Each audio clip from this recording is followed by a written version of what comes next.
চিন্তা করছে পরিবার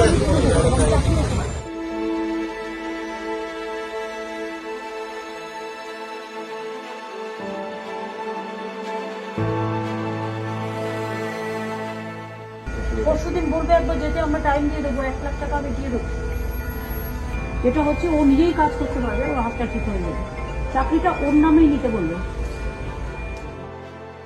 হ্যাঁ, তুমি দেখে নিও, এটা সিএসকে নামটা দিয়ে দিও, যে চাকরির মধ্যে ওর যেহেতু হাত পা ইনজিওর্ড হয়েছে, অন্য কোনো চাকরি করতে পারবে না, সুতরাং ওকেও একটা স্পেশাল হোমগার্ড এরিয়া দিয়ে দিও।